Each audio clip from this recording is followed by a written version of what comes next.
ये जवाब उनको देना होगा क्योंकि जफर अली जो कि इस समय जुडिशियल कस्टडी में है, उन्होंने सांसद जियाउर रहमान बर्क का नाम लिया है और बतौर इन्वेस्टिगेशन उन्होंने ये बिल्कुल बताया कि सर्वे जब किया गया तो उस बारे में जो सांसद थे उनको इस बारे में जानकारी बिल्कुल थी। और अब जब कन्फेशन होगा और जब आमना सामना होगा, इन्वेस्टिगेशन होगी, तो जाहिर तौर पर जफर अली के स्टेटमेंट को आधार बनाकर जफर अली के स्टेटमेंट जो दिए गए हैं उस बारे में भी सांसद जियाउर रहमान से पूछताछ इस पूरे मामले में की जाएगी। 8 तारीख को पेश होना है, लेकिन आज भी संभल में जियाउर रहमान के लिए बड़ा दिन है। जो उन्होंने अपना घर बनाया था, जिसका नक्शा पास नहीं कराया था, डीएम कोर्ट में आज इस पूरे मामले में सुनवाई है। इससे पहले 3 जो संबंध थे वो स्किप कर चुके थे। आज भी अगर पेश नहीं होते हैं तो जाहिर तौर पर जो अमूमन कार्रवाई होती है कानूनी तौर पर वो उनके घर के खिलाफ भी की जा सकती है। लेकिन सबसे बड़ी बात, जफर अली का जो स्टेटमेंट आया है, एसआईटी इन्वेस्टिगेशन में जफर अली ने जो तमाम बातें की हैं उन स्टेटमेंट के आधार पर अब सांसद जियाउर रहमान बर्क से पूछताछ इस पूरे मामले में की जाएगी। 8 तारीख को जब पेश होंगे तो तमाम स्टेटमेंट उनके सामने रखे जाएंगे। जफर अली ने क्लियर बताया कि 24 नवंबर को जब सर्वे कराया गया था शाही जामा मस्जिद का, उस समय उनको जानकारी थी क्योंकि सांसद खुद वहां मौके पर मौजूद नहीं थे। उन्होंने बताया कि वो उस समय 24 तारीख को हैदराबाद में थे। तो लोग किस तरीके से वहां पर इकट्ठे हुए, ये तमाम ऐसे सवाल जवाब हैं जो कि जफर अली से भी पूछे गए। तो उसी सवालों के जवाब में उन्होंने ये बिल्कुल बताया कि सांसद को जानकारी थी, क्योंकि शुरुआत से बोला जा रहा था कि बतौर सांसद तो वो वहां पर नहीं थे, लेकिन उनसे जुड़े लोग वहां पर थे। जब हिंसा हुई तो कहीं ना कहीं उस हिंसा में उनके लोगों के शामिल होने की बात की जा रही थी। और यही कारण था कि जब एफआईआर की गई तो आरोपी नंबर 1 सांसद जियाउर रहमान बर्क को ही बनाया गया था। ये तमाम एफआईआर है। एफआईआर के बेसिस पर जब इन्वेस्टिगेशन शुरू हुई तो जफर अली की गिरफ्तारी हुई। जफर अली ने जो स्टेटमेंट दिए उस आधार पर अब सांसद की मुश्किलें जाहिर तौर पर बढ़ेंगी और आने वाले दिनों में जब उनसे पूछताछ इस पूरे मामले में की जाएगी तो जफर अली के स्टेटमेंट के आधार पर भी जो पूछताछ है वो संभवतः की जाएगी। लेकिन सबसे बड़ी बात कि इन्वेस्टिगेशन इस पूरे मामले में की जा रही है। पैरेलल संभल पुलिस इस पूरे मामले को इन्वेस्टिगेट कर रही है। नहीं, और ये बात तो बिल्कुल साबित हो गई जतिन कि जियाउर रहमान बर्क कैसे झूठ बोल रहे थे, क्योंकि वो लगातार कह रहे थे कि सर्वे की टीम आ जाती है अचानक, हमें कुछ पता नहीं होता है, और इसके बाद वहां पर वो कैसे सर्वे का काम करने लगते हैं, हमें ये सब बताया जाना चाहिए था। लेकिन अब तो उनके साथी ने ही बता दिया कि झूठ बोल रहे हैं।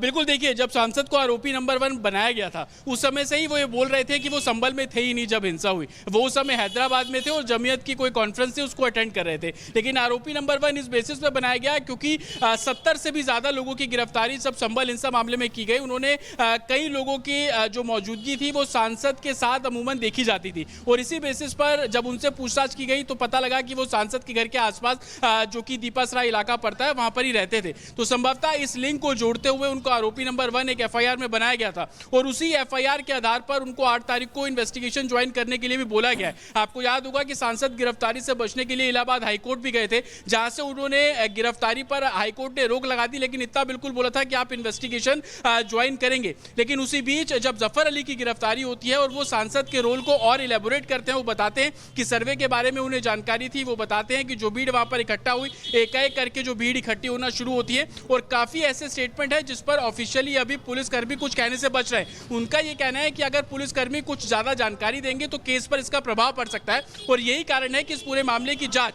पैरेलल जो संभल पुलिस है वो तो कर रही है, लेकिन एसआईटी अलग से बना दी गई। एसआईटी ने ही जफर अली को गिरफ्तार किया, एसआईटी ने ही जफर अली से पूछताछ की और एसआईटी ने ही जफर अली को जुडिशियल कस्टडी में भेजा है। अब संभवतः जब बर्क का नाम इसमें सामने आया और ये बोला जा रहा है कि उनको इस सर्वे के बारे में जानकारी थी, तो आरोपी नंबर 1 जब उन्हें बनाया गया था और उस बेसिस पर जो भीड़ इकट्ठी हुई उसमें बर्क का क्या रोल है, संभवतः ये सवाल जवाब 8 तारीख को किए जाएंगे। 8 तारीख को पेश होना है, 8 तारीख का समय तय किया गया है। लेकिन अब एक जानकारी, ये एडिशनल जानकारी है कि खुद कह रहे हैं जफर अली जामा मस्जिद के सदर की जानकारी सांसद बर्क को थी।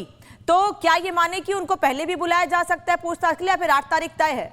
ये जवाब उनको देना होगा क्योंकि जफर अली जो कि इस समय जुडिशियल कस्टडी में है, उन्होंने सांसद जियाउर रहमान बर्क का नाम लिया है और बतौर इन्वेस्टिगेशन उन्होंने ये बिल्कुल बताया कि सर्वे जब किया गया तो उस बारे में जो सांसद थे उनको इस बारे में जानकारी बिल्कुल थी। और अब जब कन्फेशन होगा और जब आमना सामना होगा, इन्वेस्टिगेशन होगी, तो जाहिर तौर पर जफर अली के स्टेटमेंट को आधार बनाकर जफर अली के स्टेटमेंट जो दिए गए हैं उस बारे में भी सांसद जियाउर रहमान से पूछताछ इस पूरे मामले में की जाएगी। 8 तारीख को पेश होना है, लेकिन आज भी संभल में जियाउर रहमान के लिए बड़ा दिन है। जो उन्होंने अपना घर बनाया था, जिसका नक्शा पास नहीं कराया था, डीएम कोर्ट में आज इस पूरे मामले में सुनवाई है। इससे पहले 3 जो संबंध थे वो स्किप कर चुके थे। आज भी अगर पेश नहीं होते हैं तो जाहिर तौर पर जो अमूमन कार्रवाई होती है कानूनी तौर पर, वो उनके घर के खिलाफ भी की जा सकती है। लेकिन सबसे बड़ी बात, जफर अली का जो स्टेटमेंट आया है, एसआईटी इन्वेस्टिगेशन में जफर अली ने जो तमाम बातें की हैं, उन स्टेटमेंट के आधार पर अब सांसद जियाउर रहमान बर्क से पूछताछ इस पूरे मामले में की जाएगी। 8 तारीख को जब पेश होंगे तो तमाम स्टेटमेंट उनके सामने रखे जाएंगे। जफर अली ने क्लियर बताया कि 24 नवंबर को जब सर्वे कराया गया था शाही जामा मस्जिद का, उस समय उनको जानकारी थी, क्योंकि सांसद खुद वहां मौके पर मौजूद नहीं थे। उन्होंने बताया कि वो उस समय 24 तारीख को हैदराबाद में थे।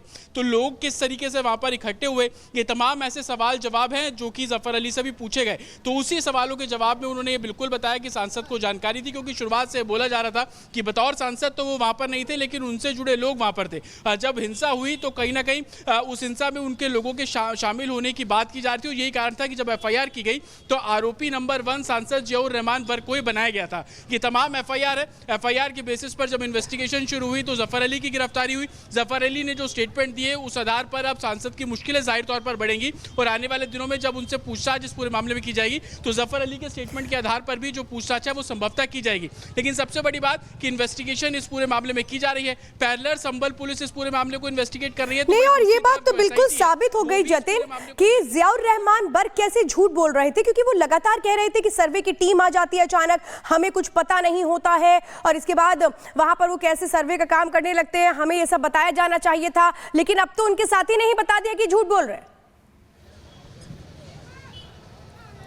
बिल्कुल, देखिए, जब सांसद को आरोपी नंबर 1 बनाया गया था उस समय से ही वो ये बोल रहे थे कि वो संभल में थे ही नहीं जब हिंसा हुई। वो उस समय हैदराबाद में थे और जमीयत की कोई कॉन्फ्रेंस थी, उसको अटेंड कर रहे थे। लेकिन आरोपी नंबर 1 इस बेसिस पे बनाया गया क्योंकि 70 से भी ज्यादा लोगों की गिरफ्तारी जब संभल हिंसा मामले में की गई, उन्होंने कई लोगों की जो मौजूदगी थी वो सांसद के साथ अमूमन देखी जाती थी। और इसी बेसिस पर जब उनसे पूछताछ की गई तो पता लगा कि वो सांसद के घर के आसपास जो कि दीपासरा इलाका पड़ता है वहां पर ही रहते थे। तो संभवतः इस लिंक को जोड़ते हुए उनको आरोपी नंबर 1 एक एफआईआर में बनाया गया था।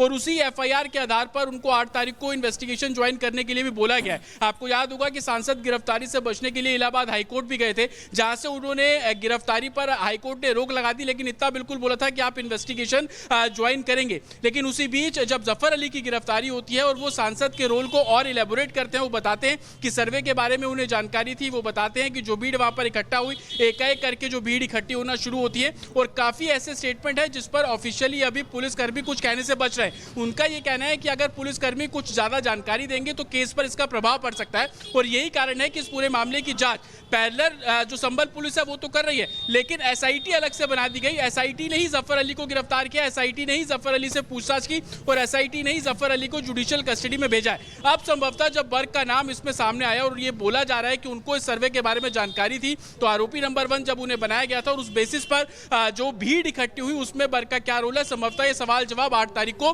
किए जाएंगे। 8 तारीख को पेश होना है, 8 तारीख का समय तय किया गया है। लेकिन अब एक जानकारी, ये एडिशनल जानकारी है कि खुद कह रहे हैं जफर अली जामा मस्जिद के सदर की जानकारी सांसद बर्क को थी।